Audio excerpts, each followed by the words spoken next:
Halloween. Forever.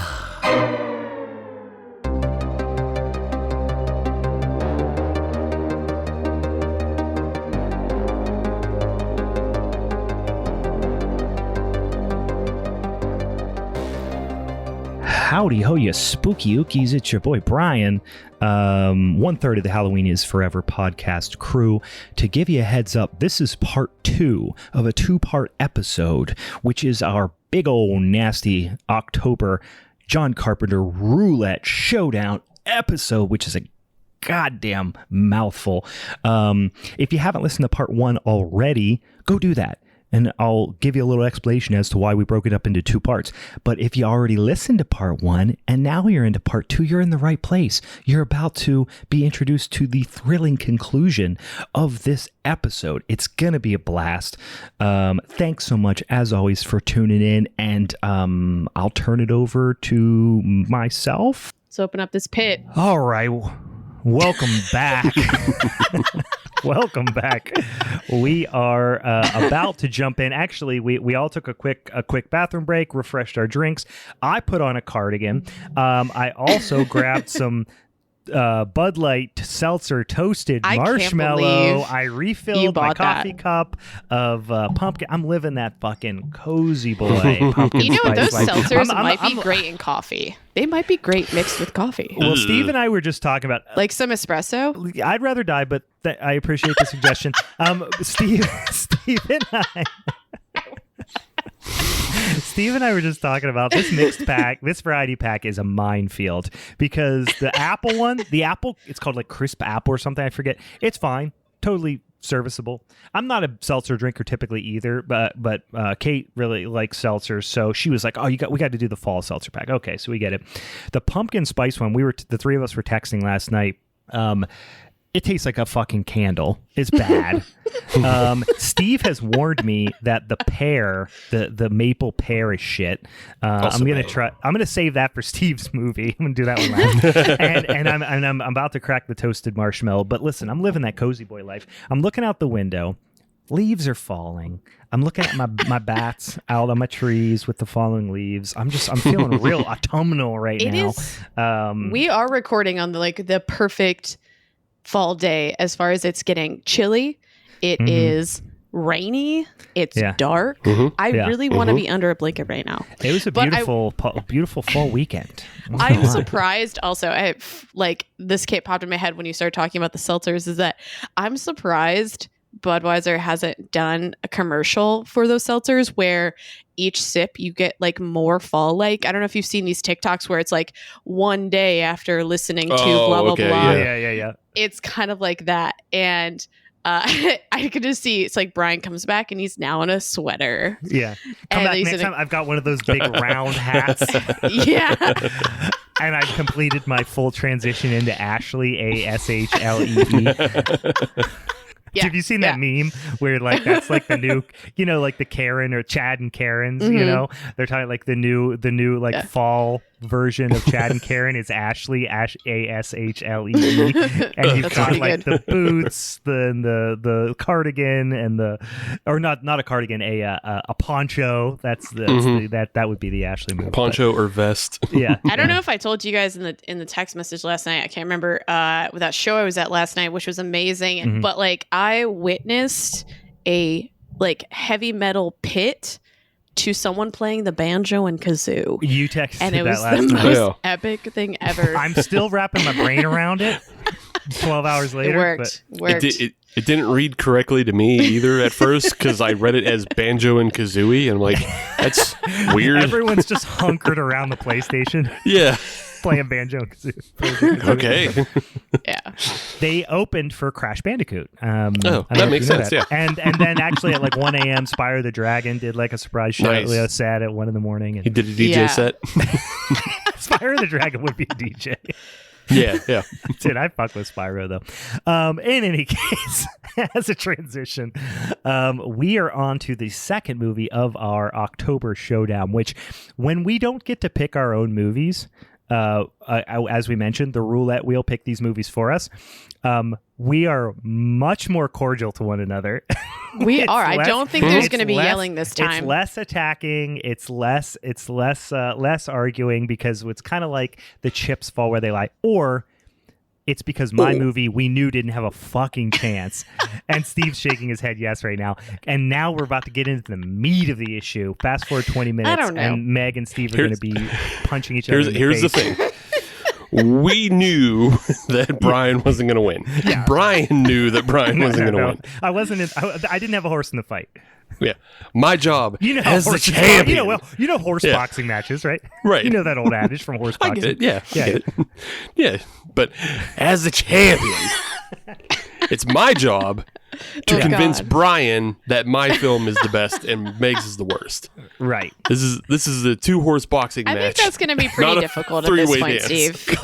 Classic one-on-one, falls count anywhere, no holds barred, horse boxing match. Yeah, this is almost like when they have a wrestler come be the referee. That's what this feels like right now. Yeah. Right now, Brian is Shawn Michaels. Yeah, or Mike Tyson. Remember when Mike Tyson was the that was Didn't a Shawn Stone Michaels Cold match. Referee a match at some Stone point? Cold I feel has like Stone Cold has refereed a number of matches, I believe. I think Stone that's Cold who you should refereed be. the match that Donald Trump was in. Oh yes, God. I forgot about that. Jesus Christ. I'm now upset. The biggest blemish on the history of the WWE. That's not true. There's many blemishes. Yeah. But listen, we're not here to talk about wrestling, although we should do a wrestling episode soon. Sure. We are here to talk about 1995's Village of the Damned. So, as we already established, Village of the Damned is a remake of Wolf. How would you say his last name? Rilla? You know, I want to say I think, probably. I don't know. Of the same name from 1960. And then this is based off John Wyndham's novel, The Midwich Cuckoos. Mm-hmm. So I really walked away from this movie being like, this movie itself reminds us why children are terrible and awful, and we need to put them all on their own island forever and ever until my kids, you guys can't see because you're facing here, but on the other side of my screen, my children are standing at the door staring at me right now, wide-eyed, glowing red eyes. They're making you drink that seltzer right now. That's specifically what they're doing. That's what they choose to make Daddy do, is drink booze. But before we jump into this, because it's an opening scene, can we just have a real quick moment of silence for the helicopter photography industry?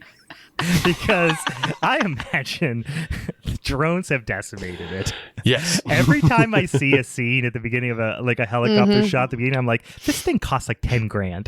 Right. And somebody was rolling in cash and is no longer.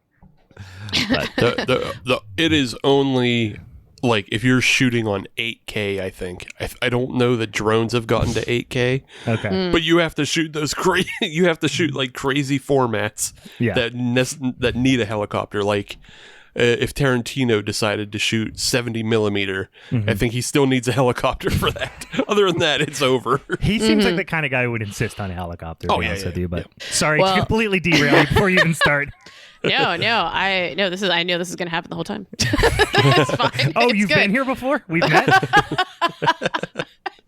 No, you guys help me out, I think, sometimes. So, Village of the Dam.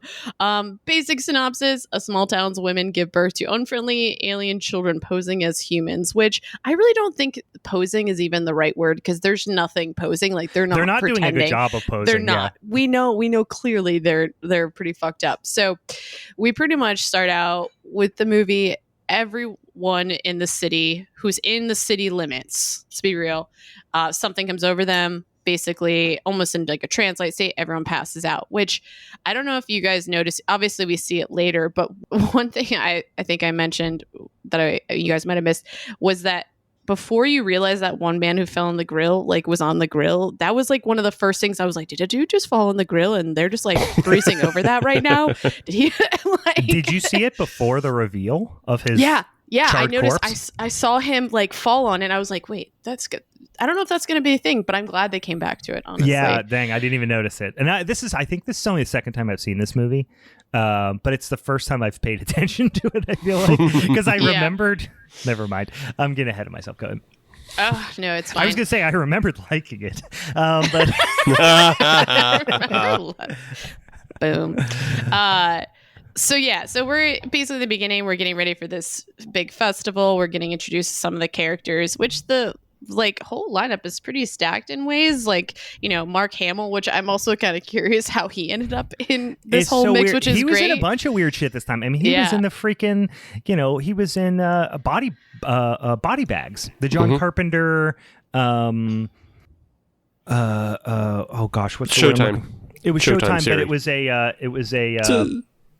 It's like an anthology series. Anthology. Jesus Christ, I couldn't think of the word anthology. Yeah, he starred in one of the vignettes in an anthology called Body Bags that John Carpenter has the greatest wraparound performance of any anthology. I love me some Mark Hamill, dude. I'm always on board. I thought for he Mark was great Hamill. in this too. I thought he did a great job as the Reverend and whatnot. So I was just gonna say we're right at his resurgence because he had just started playing the Joker on the animated series. Yeah, the greatest voice acting performance so good. fucking of all time. Oh, yeah. He's so good. He acts his fucking balls off in everything. I love it. He chews the shit out of the scenery. He reminds me a little bit of a Jeffrey Combs type. You know what I mean? Jeffrey Combs is like one of my favorite actors of all time, and I feel like I like them both for similar reasons.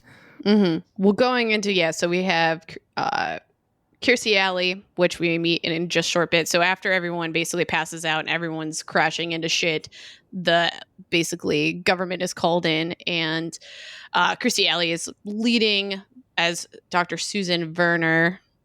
She's leading the charge and trying to figure out what the fuck's going on. And then we also meet Alan. How would you say his last name? The Christopher Reeves character. Chaffee? Chaffee. I feel like there needs to be an accent. Listen, guys, I'm not an expert, but I guarantee it's not Chuffy. But can we call him Chuffy? Yeah. Is it Chuffy? That sounds like I had a stuffed animal growing up named Chubbles, and I feel like Chuffy would have been like Chubbles' pet. Chuffy and Chubbles. Yeah. Chuffy and Chubbles. That's pretty great. It's so weird to see Christopher Reeves without jet black Superman hair. I don't know why. It's just so strange. Yeah. Chaffy, not Chuffy. Chaffy. You're always Chuffy to me. That's the song. That's a song I'm going to write immediately as soon as we're done with this episode. Basically, as the government's in trying to be like, what the fuck's going on? All of a sudden, people start waking up. And within a month or two, basically we find out that all the women who were in this trance are now pregnant. So clearly they've been impregnated by some we have to assume alien character at this point. So and all when Kirstie Alley's character comes in, she's like, basically you guys can terminate this, which at the time I feel like is a pretty bold move for a movie, which I'm curious to see how the 1960s I'm curious how they handled that scene. But basically being like, you can terminate it or you can keep it and we'll do experiments and we'll give you a bunch of money. The way she puts across the termination, though, she's like, we'll have a medical team in here tomorrow. As it sounds like they're bringing in vans upon vans to just do mass abortion. Yeah. Pretty much, yeah. Her bedside manner could use some work. I will say that. Yeah. But I think it worked to really establish how ruthless her character really is. She does not give a shit about anyone. She's you can tell, I want the experiments. No. You can tell from 50 yards she gives zero fucks because she's got about 4-inch shoulder pads. And she is here to fuck shit up. That is all there is to it. Is her hair or her shoulder pads? Also, she's smoking everywhere. Oh, yeah. She's smoking what in the is hospital. She even smoking? She's smoking Ginny Slims in everywhere she goes. She delivers a baby and then just ashes on the side. Ashes on the placenta. Puts her cigarette out on the placenta. Yeah. For anybody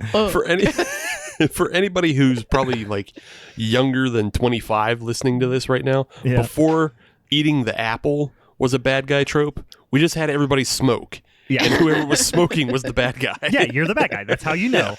If you don't have blatantly pointed inward eyebrows, you're smoking. You're smoking. Yeah. Gotta know. Or sharp teeth. If you have sharp teeth, or you're smoking. Sharp teeth, yeah. Jaws, Ghost of Mars, both sharp teeth. Yeah. That's what we do with the bad guy. I love how they had it so narrowed down to where the line is that once you walked inside the line of where the phenomenon was happening, you just passed out, went to sleep. Yeah. So much so that they actually painted a line on the ground. And I wanted to be like, you guys have caution tape, right? Like that was invented back then. Did you really have to bring in a crew to paint a line? Seemed aggressive, especially considering that paint's going to take a while to dry. Do you really think this is going to go on? It's only been 6 hours. I don't know why you have to paint a line, but yeah, I guess. That's an interesting observation. Sorry, the line just for some reason really stuck with me, guys. So getting back to this, all the women decide to keep the children. So Christopher Reeve's character is basically now taking care of them along the way, along with Susan Werner. And then I feel like they definitely do a fast pace, but I always found it very interesting in how calculated. It's like, okay, well now we're all just going to the hospital to have these babies. Now we're all driving together. Like I found that very interesting in the way they're setting up and how calculated this whole situation was for, the pregnancies and stuff. Can we talk real quick about the church scene when Kirstie Alley is telling them that she's going to give them the option to have abortions or pay them thousands of dollars to have the kids and do experiments on it? Yeah. I love the preacher, Mark Hamill's character, what he basically tells the crew. And it's a great classic town hall, rubble, kind of scene. But he's like, science can't help us, but God can. He's like giving this whole thing. And I'm like... And I think to myself, God, the guy who did this to us, like, right? And I wrote down, as Psalms tells us, turn to your abuser for answers. It's just like I wanted to hear the rest of his sermon because he wasn't doing a strong setup at all. Right? Yeah. I feel like if this were a midnight mass setup, this is exactly. They definitely would have been totally Jesus through. Yeah, I got midnight mass vibes for sure. Yeah. There. Yeah. I found it. I actually really like this movie, so I'm gonna keep going. No, I thought it was fun. It's just it falls apart a little bit later on, but I did like the woman who just screams, "They'll all be deformed." Right. That is just so hilarious and I indicative. Laughed hard at that. I did too. It's so indicative of our current times, even. I know. Just somebody with no medical degree just yelling shit out, and then they had to tell her somebody but with a science degree. But they did their own research, basically. Exactly. Yeah, she did her own research and knew the babies were going to be deformed. They're all going to be deformed. And then Christopher Reeve, who's the medical doctor, has to come up and go, "That's not true. I'm a doctor. You're an idiot." I've been looking at the progress of the babies. They're fine. What are you doing? And then the one guy who's really psyched because his wife and daughter are pregnant, and he's like, cha-ching! When he says $6,000, he's like, all right, put sunglasses on. He's like, yeah, you're gonna keep that baby, eh? Yeah, that's a lot of fucking money in 95. Oh yeah, for sure. No, this is just such a fucking fun scene. I love the town hall meeting. Yeah, and I think establishing that the daughter is actually a virgin too is just the same time is totally feeding into this oh my god, this is a spiritual, she is now the Virgin Mary type thing. Oh yeah, you could see him go in that direction real fast. Which I think there's certain things they didn't lean into that they probably could have. And I think also the way they did the timeline, because we kind of know that this is somewhat of this alien situation going on, is that I wasn't totally clear with is the time a normal pregnancy time, or did everything just kind of keep going happen? Are they growing up faster than the average child? That's a question that Kate had too. And I was like, I know in the original movie time passes, and they show time pass here, but they don't do a good job of showing how quick time passes. They definitely show the kids develop quicker, but years pass. Mm-hmm. Yeah. You know what I mean? But they don't really set up that years. Yeah, they develop mentally passing. quicker, but are they actually just aging from 1 year to 5 years within a couple months? Yeah. Right, and I'm not trying to destroy my chances of winning here because I still liked mine the most. Steve. Fucking Steve. Fucking Steve. But because I think these children were so dangerous that I feel like if time did pass, then almost the entire town would probably be dead at that point. You know what I mean? Because of how many people they killed when they were focusing on the children. Yeah, I do think that several years have passed. Like, I do think they develop quick, but like not insanely quickly. Mentally they do, but like physically, 5-6 years have passed. Yeah, I feel like it would make more sense though if only a couple months passed, because then you couldn't acclimate to the kids being so fucking shitty. Yeah, I feel like there has to be like a year 3 where one of them gets out of line, and they get spanked for getting out of line because it's still the 90s, right? And then they kill that person, and you go, oh. They kill people. Yeah, we they have to kill breezed them. over a lot of that stuff, and just like they breezed over the fact that they all shop at the same Gap that only sells gray things. like a lot of that stuff, like they just kind of are like, oh, we have come to accept. You know what I mean? Yeah. They go to Costco and they buy skirts in bulk. What are you complaining about? Yeah. Yeah. So we go pretty much, I think the next significant point is when all the children are being born, and the girl that was a virgin, which I actually don't know why I didn't think about it until we were sitting here talking, and I'm kind of like mentally wrapping my head around stuff, is that I'm curious if there was something to do with because she was a virgin that like her body couldn't really maintain that child or whatever. I don't know if it seemed like it was supposed to be significant in ways just because like, oh, now we have this one child that like one alien baby that just isn't now born, and we obviously know why that's important later. Kirstie Alley's like, we got a dead one here. Like, she just think again, her bedside manner leaves a lot to be desired. Terrible. Yeah. And then she puts it in a Burger King bag and runs outside. Wrap it up. Yeah, so we understand later she's actually watching it mature and grow because it's still like, it is definitely a lot bigger. So I'm curious why it's also growing, but we'll get to that. Cool. Oh, when it's in the tank. Yeah. Yeah, it is bigger. Yeah, it's bigger. So again, we kind of established that there definitely is time that's gone by, and we really focus first on Barbara, which is Christopher Reeve's wife, and Mara. So we learn that she's basically like the leader of the pack here. She's the one who's kind of overseeing everything, making sure everyone stays in line, and protecting all of the other children. And she goes right into figuring out how to fuck these people's day up. And she's like learning how to control people, which that like freaked me out. So the scene that I'm referring to is Mara's in her high chair, and the mom is boiling water or soup or something. She's making it an enormous pot of carrot broth, as we all do. Like, that's a normal thing. She's cutting carrots, throwing them into a giant 4 gallons of boiling water.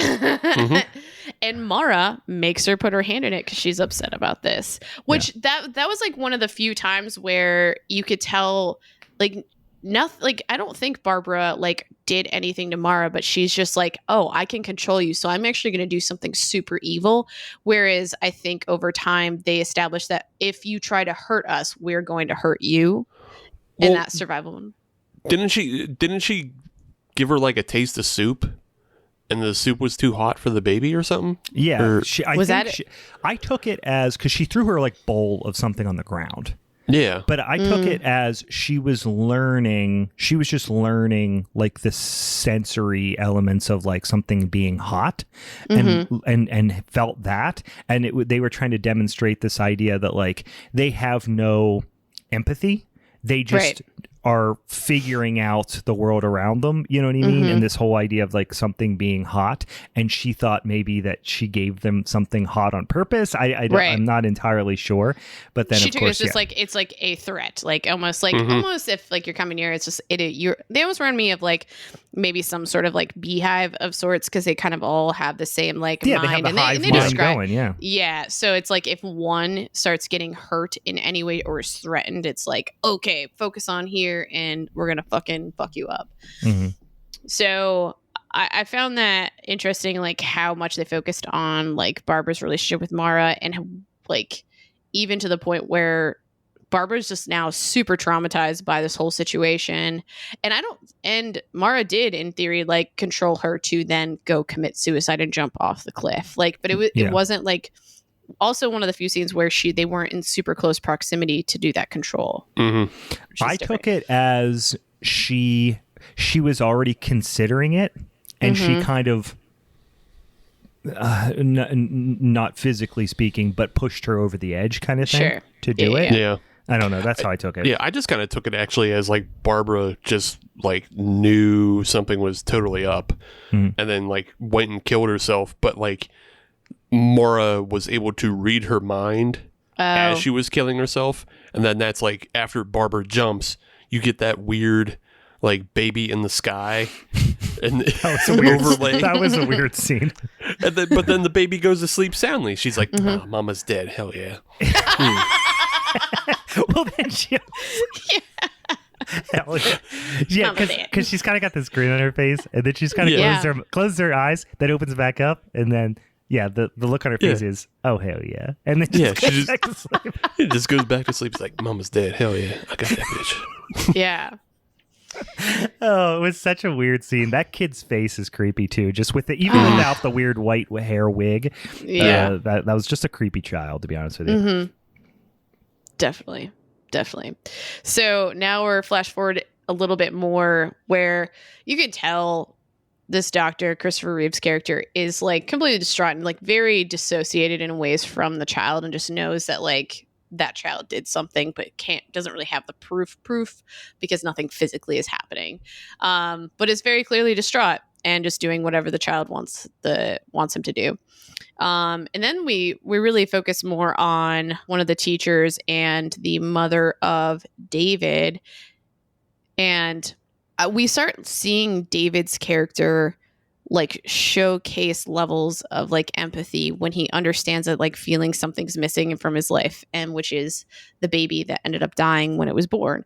And I kind of like how they keep continuing his character, but I think there could have been more explained or just established to really understand how is he actually developing this empathy besides just that, like learning it. You know what I mean? Like, I just don't think, I think there's something there. Yeah, it could be more, but you wonder whether he has kind of gathered that via osmosis a little bit, or whether it was something that he learned based on the fact that the one baby that was stillborn of the alien babies they keep alluding to the fact that it was meant to be like his partner being kind of, and whether that has something to do with why he's developing empathy and the rest of them aren't. You don't really get clarity. Maybe he has on the that. word now for how he like, because he definitely, you can tell like they established something's missing. Like he knows that there's like almost as if it was a physical, literal thing. Something's missing from him. Yeah. Something's missing, and it also could be like because he doesn't have that other partner. Like the other partner is not there to reinforce his own thought patterns. Sure. So he's more open to other thought patterns because he doesn't have the reinforcement of the hive structure. Yeah. So he doesn't have that one-to-one connection to the hive mind as much. Yeah, and so Barbara wants, I think Christopher Reeve's character's name, Alan, wants him to like step in and maybe try to help teach these kids. And he was just like, no, fuck this. They're a lost cause. They're evil. Like, and everyone in the town pretty much thinks this, and they see that. Yeah, at that point, like they have all resigned themselves to the idea that these kids are going to kill us one day. Like they are all kind of captive of them at this point. Yeah, they're very terrified of them. And so, but it was in that interaction with David where he was like, maybe there's something here that I can like step in and help do. So he does go into trying to teach them. And again, this is where we learn or see another murder. They, like I said, I'm surprised the entire town isn't already dead because of how often we see them killing people at this point. But maybe because they also realize that now they're just getting pushed to a point of like, we're so angry at you. Because I think that's kind of what's happening too. Is like everyone's just at their wits' end. Like these children are clearly showing or the signs of they're fucking evil, and nothing's going to change that. So now they're just like, fuck it, I'm going to like poke you with a stick. Like literally like going up to a beehive and like, well, okay, and listen, you're going to jump on that stick now and die. This custodian at the school was the guy who we were introduced early on, who was, when he wanted to sneak away and get drunk, was just hanging out in the kid's classroom. It's so weird. He's not shown a ton of good judgment, but no, Very not true. at all. yeah. Very true. And he's clearly very drunk when he gets killed. And it's like if you're on the trip of that, you're going to like yell at these kids and carry on when you know they're murderers. Like, why wouldn't you just go all the way after he smacked the kid in the face? Mm-hmm.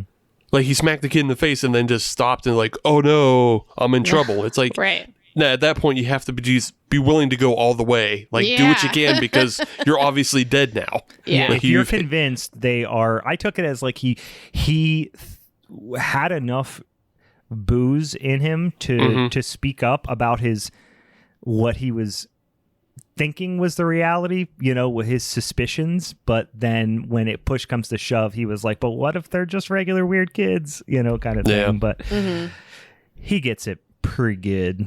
Yeah. Yeah. And the only thing I want to like miss in there too is like it's seemingly like besides them getting like special treatment for their actual just education, Susan Varner, she is continuously bringing them in to do studies on them and to kind of see how they're developing. And in watching her interactions, she is specifically like behind the scenes. She knows how to control her mind, so she knows how to work with them.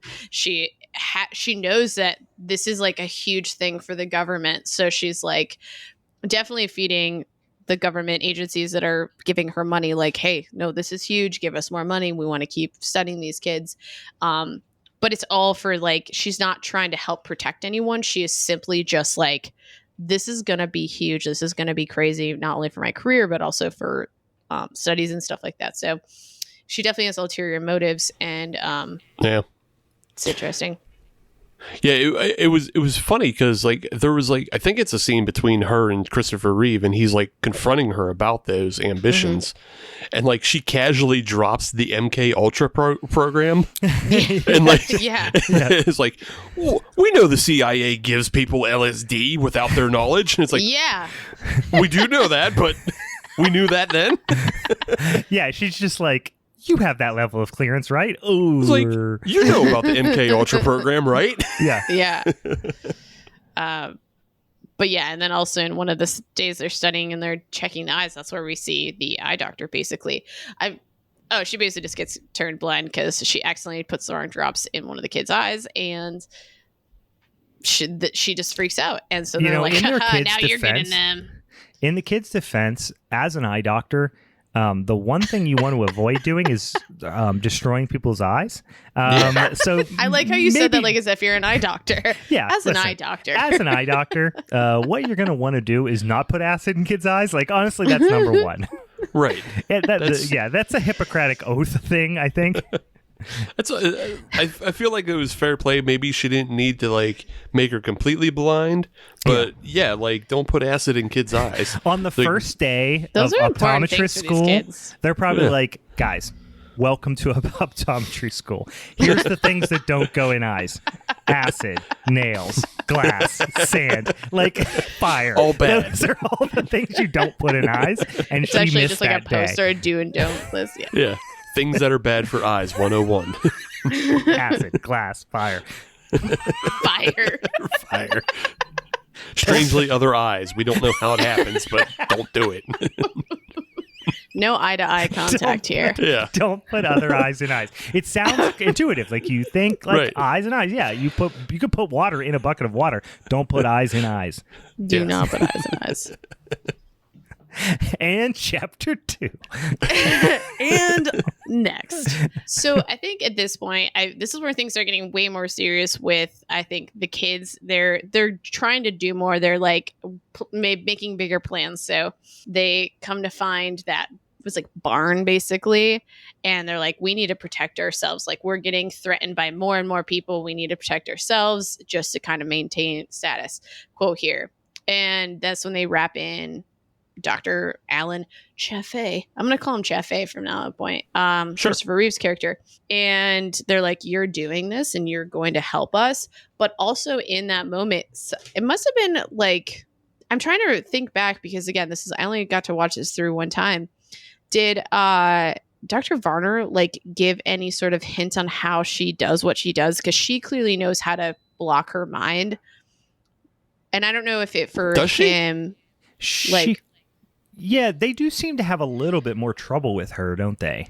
Yeah. Well, she was just like, I can't read what you're saying, or you're not saying. They said like, what you're not saying out loud, what you're thinking, or something like that. Yeah. They were reading her mind, but they were like, why do you say certain thoughts and not others? Yeah. Yeah. Kind of thing. Yeah, I don't think they had trouble reading her mind. It's just they were confused by the fact that she's a lying government agent. Yeah. I think you're right. They were confused about like why she was saying certain things because what was coming out of her mouth wasn't matching the thoughts they were reading. Right. Because Okay, again, she's the bad guy. And it's just like everybody else would have said what they were thinking. Yeah. Whereas she's deliberately misleading people because she's the bad guy. Yeah.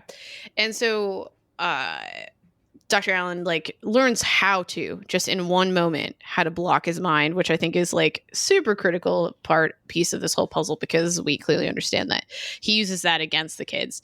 So he just goes along with their plan. I'm trying to think of exactly through the timeline of shit just starts getting crazy. So the kids go live in this barn. They're trying to protect themselves. They clearly see that there's a threat happening. And why am I forgetting this right now? Because it's not a good movie. I'm not helping my cause here, guys. Hey, I'm not helping my cause here. And don't leave open memes.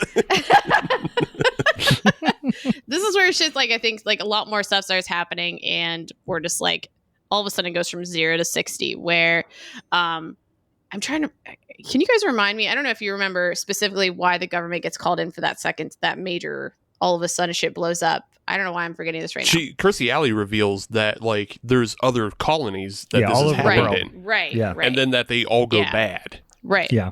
So they got catch the on warning. That this is the same thing, and then they got the warning that shit started hit the fans in the other colonies around the world, and this was right around the time that this colony decided they were all going to move into the barn where they were born.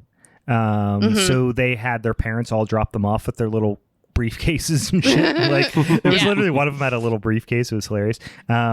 Kate thought these kids were hilarious, by the way. She laughed every time they were on screen. But like when they dropped them off at the camera, Why? I don't know. She thought they were so funny. She thought their hair was funny, like how they all had the same haircuts. The hair is great. But yeah, that's when she was like, okay, they're just kind of existing out on the outskirts of town. And then she was like, oh, I just got the word from like the other government agencies or the other government officials who are monitoring these, that shit is hitting the fan all over the world with these people. So we're evacuating the whole town. Yeah. Back on track. Yeah. So basically they were sending people in also to kind of try to destroy them too, which I clearly established that. So they're like, you need to get out now. But she also made a point to be very clear to get all of her documentation because again, for her, I feel like everything was just about the career and like the research and like notoriety in this whole big situation. But in that moment too, she gets caught by the kids and they're like, we know, because I think at this point, David's actively trying to be like, I don't think this is right. And we see all these different moments. So he gets like kind of uncomfortable when they're killing other people and whatnot. So, but they're like, maybe if we get this missing child, that this will kind of keep him in check or like kind of bring the colony back together. So yeah, I thought this was weird because like, why did Kirstie Alley, is it Kirstie or Kirstie Alley? I think it's Kirstie. What is it? Kirstie? Yeah. Kirstie. So I wrote Kirstie everywhere, but why would Kirstie Alley tell Christopher Reeves about the other baby and all that? Like, why would she reveal the whole plot to him essentially with the other colonies and all these sorts of things? Because like, this is before shit hits the fan because one of them is his daughter, right? Right. So like he's not going to be happy that there's that scene where she basically spills the beans to him, right? Right. And I thought to myself, if I had raised this crazy little child and you let me raise this crazy little alien child and all this stuff that I've been put through, not to mention my wife's suicide, which was obviously a direct result of this. If I was Christopher Reeves, I'd be pretty pissed off when you were like, oh yeah, no, we knew all this was happening. We just kind of let you guys, flounder and deal with these kids. Like he took it remarkably well, I guess. Mm-hmm. Yeah, he seems to be kind of chill with everything that happens. His wife died, and she's just like, oh, yeah, well, now that makes sense. But then also, another reason why she shouldn't have told him is, of course, she has to know that they're going to read his mind and know that he knows now. Right. Right. Yeah. You can't let that out of the bag. But she also made a point to tell him, like, you can't let them know that you know. And I think that was part of, like, this catalyst for him to, like, totally learn how to control his mind, too, because he knew he couldn't reveal that he knew all this information. Maybe. I would assume that she told him, like, one, out of just kind of professional courtesy, because the two of them had been working on this project from the beginning. Mm-hmm. And I kind of felt like I got the sense that she was trying to groom him to, like, join the government. I think also she needed help in ways. I think she because the children were getting stronger and things were changing, and I feel like it's a town full of bumpkins. Yeah, and he's like literally the only one that can read. Yeah, and pretty much. And I'm pretty sure he is like one of the few people who can like actually actively maybe help her out. Yeah, I mean he's Superman. Yeah. I was waiting for that to come up. It never really got brought up. I don't know why he just didn't use his superpowers. I don't know why he didn't fly away and just hit those kids. Because he doesn't have black hair yet. So huge plot hole. He didn't throw his daughter into the sun. It didn't make any sense at all. So stupid. Why don't you just fly around the earth backwards dummy. And turn back time? Yeah. Why don't you turn back time and then do the abortions? Stupid Superman doctor. Stupid asshole Superman doctor dick. Yeah. Sorry, Meg. No, you're fine. I'm just gonna blame any sort of me forgetting certain things on you guys just always cutting me off. You know, this is how I'm gonna win this. No. It's you forget things, and then we just try to make this movie better by adding Superman Doctor. That's all right. We're gonna do it to Steve too. So clearly shit's going down south. So yes. Let me get back on track. Dr. Alan Sheffey figures out he knows he has to help the kids, bring them and get them out of town. He also realizes that shit's about to hit the fan and he needs to do something about it. So he comes up with this like plan that he can control his mind around them. So he is pretty much the only one who can save this town in ways. And he also had conversation with Barbara so that they knew that David was special and David was different and that they didn't want to like hurt him because he was different from the other kids. So he does everything. He brings basically dynamite to where the children are hanging out and is blocking his mind the whole time. Barbara comes in. They're trying to get David out, but they recognize that like they find out she's there, of course. We have this whole like interaction, but long story short, they get David out and within just seconds, the children are able to break through Dr. Allen's mind and see that there's bomb, but in that second, blown up. Kids are dead. Mm-hmm. Which else, yeah. Superman suicide bombs all these white-haired kids. Yeah. I'm willing to give conceit to Dr. Superman having a lot of powers. But at what point does he learn to build a Wile E. Coyote bomb? with an old-timey alarm clock? Alarm clock and all. They're in a small town. They are all jack of all trades. This is where I'm going with this. I'm creating the spot for it. It makes sense to me. Listen, he can do whatever he wants. My grandfather, quick side note that is going to completely legitimize this. My grandfather, who was a union spokesperson, and he would like organize a bunch of the strikes of all the mill that he worked in. You know, so they would be striking against the bosses for holding out for better pay or whatever. There was a guy who they called Dynamite Joe, who was like a munitions expert, and one time came drunk to one of the rallies, one of the strikes, with a giant trunk full of dynamite set up to explode, and he was going to drive his car into the mill and blow up the mill. So holy shit. Point is, and they had to go like, no, Joe, no, and like go home, go to bed, Dynamite Joe. So my point is, small town folks know what to fuck around with dynamite. Like they know about it. It's the most basic type of thing you could have there. You're like, yeah, let's just have ammunition on hand because we need to be the militia. Have one of those big cartoony things. plungers. Like, that would have been awesome. No, like I believe that somebody in that town would know how to do it. I just don't believe that he knows how to build Yeah, that. he doesn't seem like the Dynamite Joe of this town. Yeah, you're right. He's a doctor. Yeah. He's his whole thing is do no harm. Yeah. And I'm pretty sure building Wile E. Coyote bombs is harm. Typically speaking. I think you're reaching right he now, should have Steve, been on roller genuinely. skates I think when you're he just did reaching. it. I mean, yeah. Mhm. Yeah, the fact that he didn't have a rocket strapped to his back, pushing him through the barn. Yeah, it was to pretty escape. dark, though. Yeah. But he did do. I feel like it was great. He still at least thought enough that it needs to be in his doctor bag because they wouldn't have questioned his doctor bag. Okay. But they did. I think you're reaching, Steve. I'm gonna go with that. I like the bomb can see whatever, but he has this all hinging on the old. Hey, David, can you go get my notebook out of the car? Like, Right?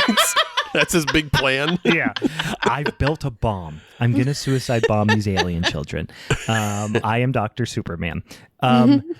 How do I get David out of here? Hey, David, mind if you go grab something out of my car for me? Like, that's a lot to put on that ruse.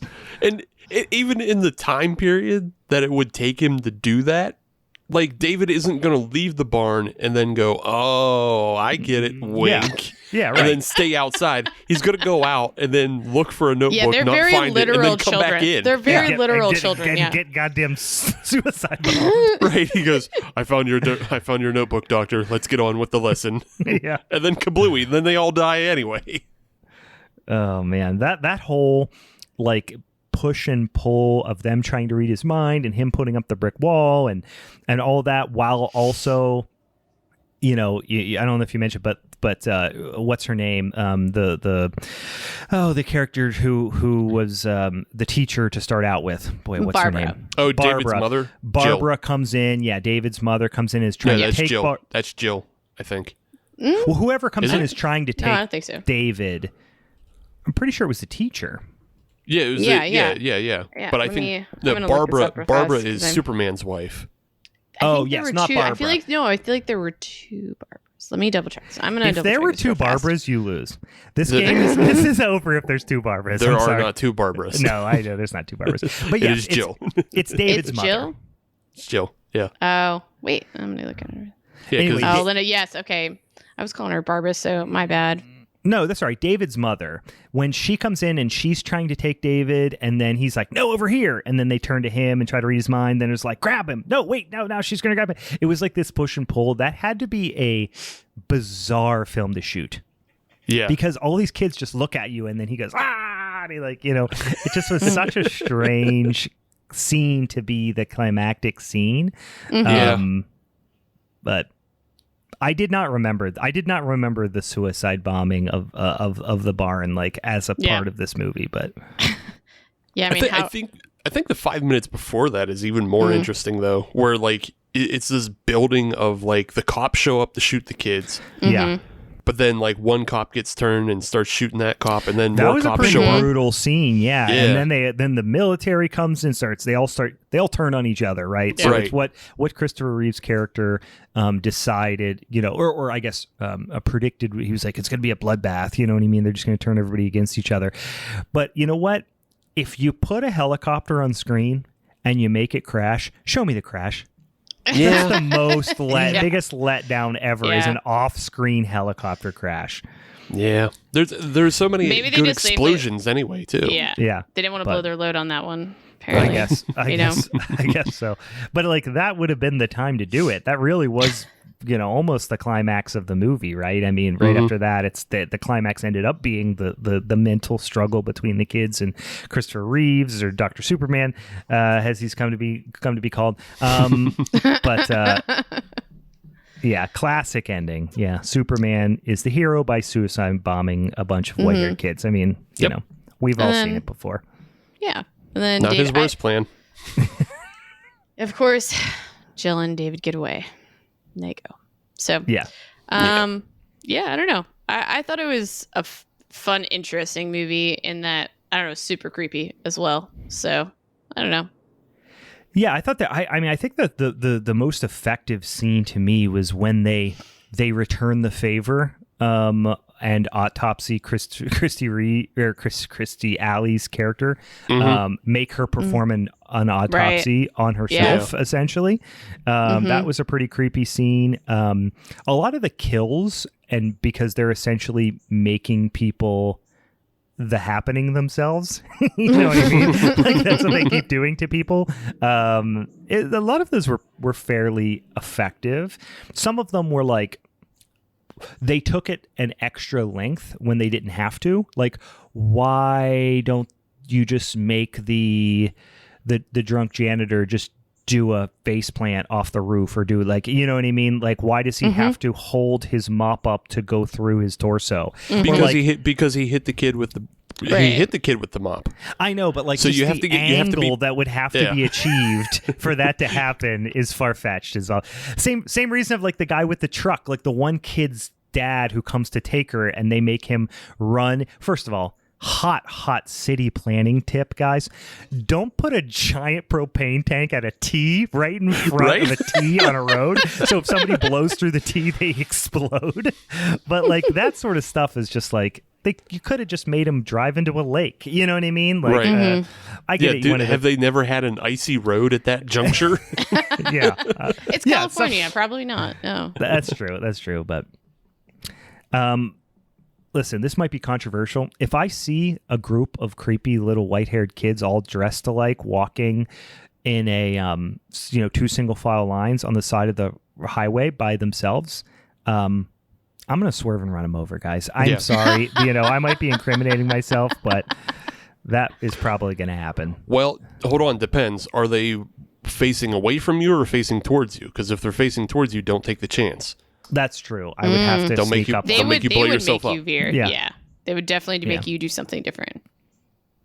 And don't think about anything else. Like, don't think about doing it either, because then they'll hear that. They'll hear it. I have a question. See, this is creepy. I have a question regarding regarding the haircut. Does this mean Sia can read our minds and make us kill ourselves, or? Yeah. Okay. The power is in the haircut. The power is in the do, for sure. I just want to make sure not to fuck with Sia. It's a tell for sure. Yeah. I mean, that's just one of the reasons not to fuck with Sia. Yeah. So Meg, no. This was a nice made-for-TV film. Wow. I feel like that hurts. Like, that was feels mean. like it should be maybe an episode of The Twilight Zone or something like that. But just the way it's filmed, like, maybe it's just because of the time, but like, it really feels like an ABC afternoon movie, or like a Stephen King, like The Stand from the 90s. And just Tales from the Dark Side, something like that. Yeah, just something about the film grain and just the way it's filmed, and like the way it's mostly in daylight, and there's not a whole lot of like motivated lighting. Like it's not. There's not a whole lot of creepiness to it, like the way you see with other films. So the only thing I would say, like, because I can see that this, I think, even could have been a really good show, or like a multi, like if it was made for TV, I could see it being like something, a mini-series. A mini-series of sorts. But I think some things that I think helped make it creepier is that, and I feel like maybe we've talked about this before, of like, I think there's something about certain horror things that happening during the day that have like a different sort of chill factor, because it's like very blatant out in the open, and it's not something you normally see. Like, I think a lot of horror does just happen when it's darker and kind of creates that image in your mind. Whereas like, I still felt like there were like a certain creepiness to what the children were capable of doing, because it's also happening during the day. It's like, there is a creepy kid thing, and I think it is like, I'm not even a creepy kid fan, and I did find the kids creepy. They get creepier when you start to understand like what they're capable of a little bit. Just because otherwise, just like glowing, white-haired, glowing-eyed kids aren't necessarily creepy. But when you see like how kind of vindictive they are, especially with the Kirstie Alley, autopsy thing, and the throwing them off the roof and everything. Like, it's not just they're like disappearing people.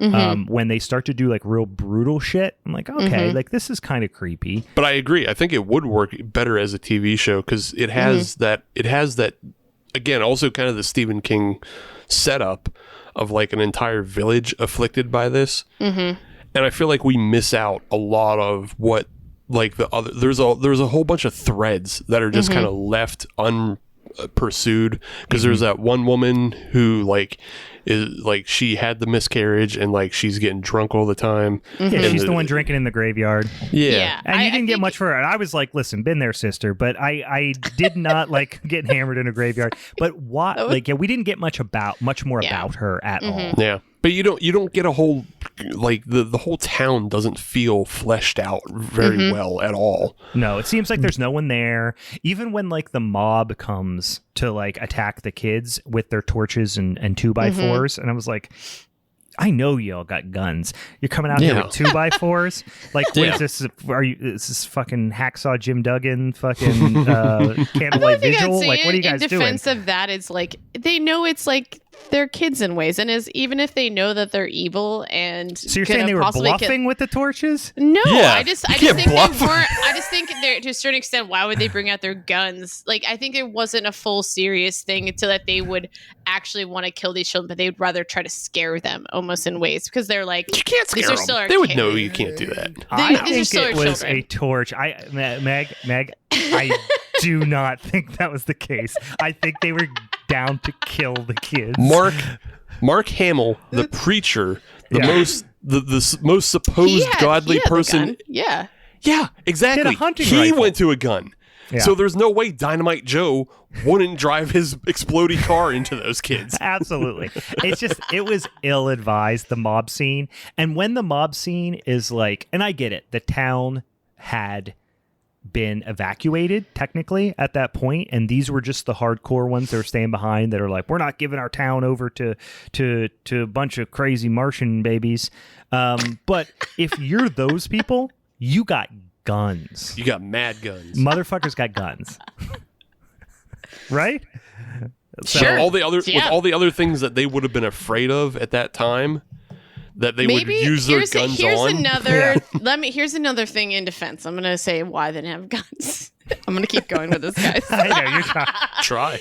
Well, they knew the kids were at that barn. Maybe they were going with the torches. They're just like, we're just gonna motherfucking burn this place down. Yeah. They also got guns in them gun racks and them pickup trucks. They would have had guns to make sure any stragglers who tried to get out of the barn would have been shot. Maybe they were packing, we just couldn't see it. And they're also like, at this point, because this is before the big old, the copter and the tank. There wasn't a tank, but it was like a big bus. It was a bus, right? Why they brought the bus, I don't know. Yeah, prison bus, and the cops come. This is before that. So I guess the cops were like off in a different area, kind of rallying the troops, like, and then the townspeople came. Like, I would just be like, where are the cops in this instance? Like, when the townspeople are walking through the street with torches, like, there's not one cop floating around. But even when those cops first show up, like, they point the guns at the kids, and then the one cop says to the other, "You know what your orders are," and like, your orders are to shoot those kids. Yeah. You know, so they've already reserved to like, we about to blast at these kids. Yeah. But like, also, why is it just like local cops and what appears to be some like National Guardsmen or state militiamen or something? It's like, where's the fucking real life Mulder and Scully? Like, where is the FBI? Kirstie Alley is the Mulder and Scully. I mean, Kirstie Alley was that. Kirstie Alley just smokes. Like, her whole fucking thing is like, she's got an alien just in the basement by like the cleaning supplies. Like, where's the government? I feel like this is turning right now, Brian, and I think you are attacking the wrong people. No, this is a bad movie. But you know what? It's bad. It's bad. It's poor. It's poorly made. It has so many plot holes. Brian's completely right, though. At this point, Clear and Present Danger had already come out. Yeah. And that film features a lot of the satellite tech of spying on the cartel. There's no way the government wouldn't be able to satellite spy on crazy, scary children without them knowing. Yeah, I mean, listen, Meg, let me be clear as well. Steve's movie's bad too, but this is a bad movie. I liked parts of it. I thought there were creepy parts. I thought there were effective parts. Kirstie Alley is she's bad at acting. She's not good. She does a bad job. Back to the TV movie thing. Yeah. Aside from Mark Hamill, everybody stinks. Really. Christopher Reeves, Kirstie Alley is bad, and Christopher Reeves can't carry the rest of it. He's okay at best. Yeah. Mark Hamill is the only good actor, and he's barely in it. He's like 3 scenes. Yeah, it's really, I needed more Mark Hamill. I needed less Kirstie Alley. I kind of wish Mark Hamill would have been the Doctor. He would have been great. It would have been 1,000% better movie because Christopher Reeves But I think you needed the tall guy. Yeah. You needed the tall guy. That's the thing. You gotta have the tall guy who was like kind of like the local, local boy done good, and Mark Hamill was going to be the unhinged person. He does have crazy eyes in ways. When you get Christopher Reeves connected to the movie, you got to put him in the male starring role. I get it, but he could not carry it. He couldn't do it. No, he couldn't do it. No, this is another, like, the same way Ghost of Mars was like a vehicle that like a bunch of people were like, well, at least Natasha Henstridge, she was trying to hold on to her like clout. Like, I feel like this film was a way for Christopher Reeve and Kirstie Alley to hold on to their clout. Because, I mean, I'm curious because, like, I feel like this wasn't one of her last films, though. It wasn't one of her last films, but she's never really been she's never been good in anything. She played a decent supporting role in Cheers. And then what was the other one she was in? Is it Designing Women? Is that what she's in? No, it was a show called Fat Actress on like Showtime. That was like her big starring role for years. No, but like she was in a supporting role in another like 90s sitcom. Star Trek. She was on Star Trek. That's not what I'm thinking of. I don't know. I feel like I need to... Not Designing Women. Dang it. No. Anyway, that's Delta Burke. You don't talk bad about Delta Burke. No, I'm not. I know Delta. It's not Delta Burke. But it was something like that. I'm like thinking of like a news radio era type of show that I'm trying to imagine that she was on, and I'm not being able to place it right now. But anyway, she's pretty bad. I mean, just generally speaking. But I feel like she just was still classic for like in the 90s and stuff like that. You saw her in a lot of. Well, yeah, because she was in Look Who's Talking. Yeah, that was like a big one too. Look Who's Talking. Yeah. Oh, Veronica's Closet. That's what you're thinking of. That's what I'm thinking of. Yes, I absolutely. Because that's why I was saying Designing Women. I feel like there was a fashion element that I was missing. But in any case. Anywho. Final thoughts on Village of the Damned? Hey, for a TV movie, it's okay, and for I was more talking to Megan, but you know.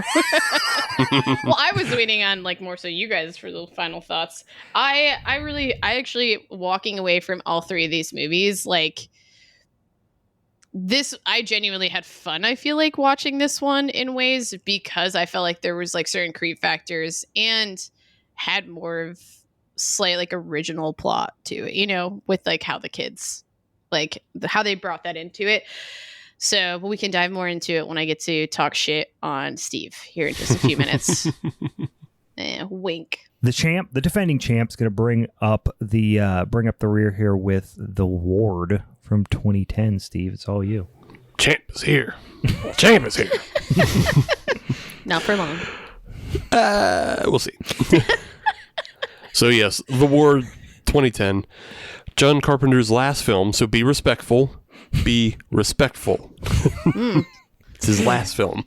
Last film so far. I mean, he could come out of retirement. We'll see.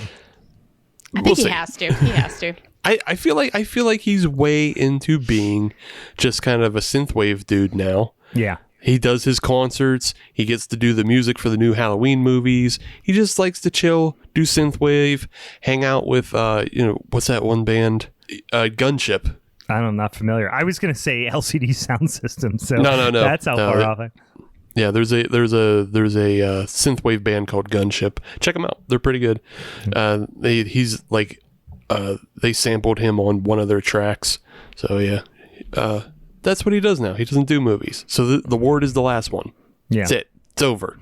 It's a strong finish. I was going to say, I feel like that had to be because if he, like, it was such a disappointment that, like, what else could he actually do at that point? Well, I don't so much feel like that this one was the disappointment, but it was really that Ghost of Mars really put him off film. And then he tried this one as a comeback. And, people weren't having it. But, it's nice because he came back, he made a film that actually looks like a film that didn't belong on ABC Saturday. And it didn't. I see. This one, it belonged on Sci-Fi Channel. Yeah, it belonged on Sci-Fi Channel, but hey, still looked like a movie. Yeah. Also, pretty strong actors in this film. We have Amber Heard, whatever you may or may not think of her. And one of my favorite character actors is Jared Harris. That guy's great. The guy who plays the doctor in this film. Mm-hmm, that guy's great. I do like he's in a lot of good stuff. Mm-hmm. Yeah, he's a great character actor. And then there's a TV show called The Terror. He's on the first season of. You should really check it out. It's a fucking great show. And then we also have Mamie Gummer. You may or may not recognize, but she is Meryl Streep's daughter. So she definitely has some pedigree as an actress. Which character does she play? She plays Emily. So kind of the... We'll get into it, but she's kind of the more excitable one. She's the goofier, I would say more manic. Yes. Yep. Of the group. But yeah, just to get into the film, The Word 2010, it starts with Amber Heard running from the police and burning a house down, which, I mean, may or may not be a character thing. I don't know. That could just be Amber Heard. That's what she does. I actually went as far as to pause this, go back, rewind and pause it to see what was written on her palm. But of course, they just tell you. Yeah, they just tell you pretty quickly. So it's just the address of the house. You're right. Yeah. But yeah, Amber Heard is she burns the house down and then is quickly taken in, kicking and screaming by the police, and then the police take her to a psychiatric hospital where she is committed for her own good because she's burning houses down, running around in her panties. That's somewhat dangerous behavior. It's usually frowned upon in most neighborhoods. Great. Yeah. Also, she doesn't seem to remember anything except her name, Kristen, and everything else is a blur to her. So, yeah, amnesiac burning houses down. We got to, investigate this. We need to have a conversation. Yeah, you have to sit down with somebody. Yeah, sit down with somebody. So, yes, she's committed to this hospital, the North Bend Psychiatric Hospital, and she is under the care of Jared Harris's character, but she's committed to a ward with a handful of other women. And we've talked about Emily, played by Mamie Gummer. And then there's a couple other girls in there. They all have like different character personalities, but there's Sarah, Zoe, and Iris. And Sarah's kind of more the flirty type. And then Iris is like the nerdy type. And then Zoe is like a child in many ways. So yeah, through this, they're the Charlie's Angels of this ward, basically. Is what pretty much. Yeah, they own this ward. This is their town, and Kristen is being committed with them. In a lot of ways, the film becomes like the classic "One Flew Over the Cuckoo's Nest." It is that strong. Please do not mention those two films in the same. I'm like, that's bold. That's real bold.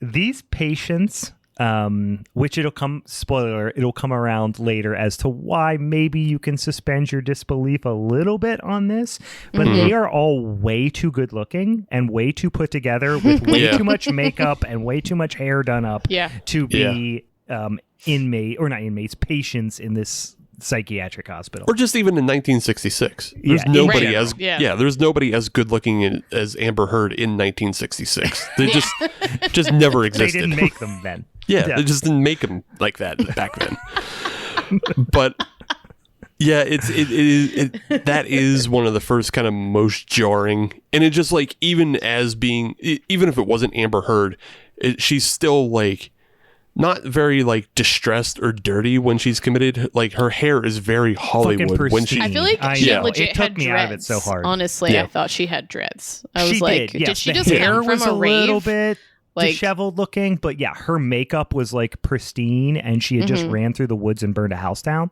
Right. Yeah, she's a little too put together for, being dragged off the streets and thrown into a psych ward. Mm-hmm. I get that. That's fine.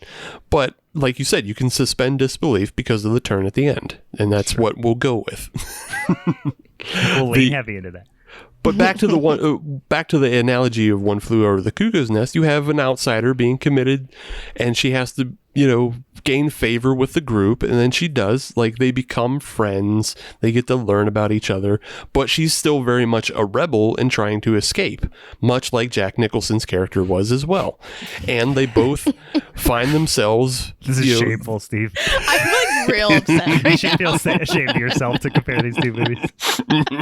This is like what I like about what he's doing right now is that this is like what he's got. He's like, if you think about One Flew Over the Cuckoo's Nest, maybe you'll like my film a little bit more.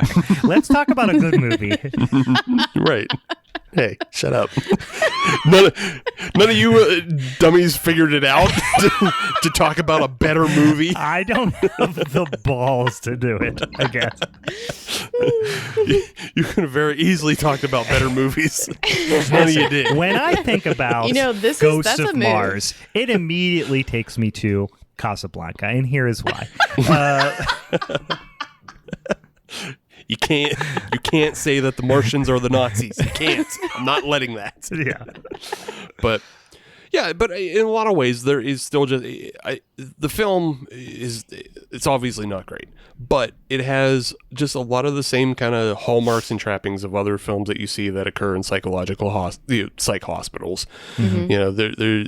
You have the nurse who's kind of shitty. You have the orderly who's like a big dickhead. You have Kristen is obviously put through a number of different treatments, including electroshock therapy. And then you have just kind of like the camaraderie of the girls on the ward. They do actually have like decent chemistry, I feel like, especially between Kristen and Emily. Zoe's character gets a little grating with her childlike behavior. It's genuinely... Little grating is maybe the biggest understatement in the fucking world. Her character is insufferable. It is hilarious when she runs, though, because she runs like a toddler. Why? Oh my God, there were such bad decisions being made there. Oh, good God. We'll get into it. I genuinely love the way she... When they're running down the hallway when they're trying to escape, yes, it's fucking comical. Kate and I were laughing out loud. I genuinely love the way she kicks her feet out like a dope and runs like sides, a child. She runs like bow-legged. Yeah. Oh, it's hilarious. So bad. But of course, through all this, it isn't just your normal psych hospital film. It's a ghost story as well. Mm-hmm. Because the entire time, Amber Heard is being haunted by some ghost within her cell, within the ward, in various places. You even have a nice, tasteful shower scene.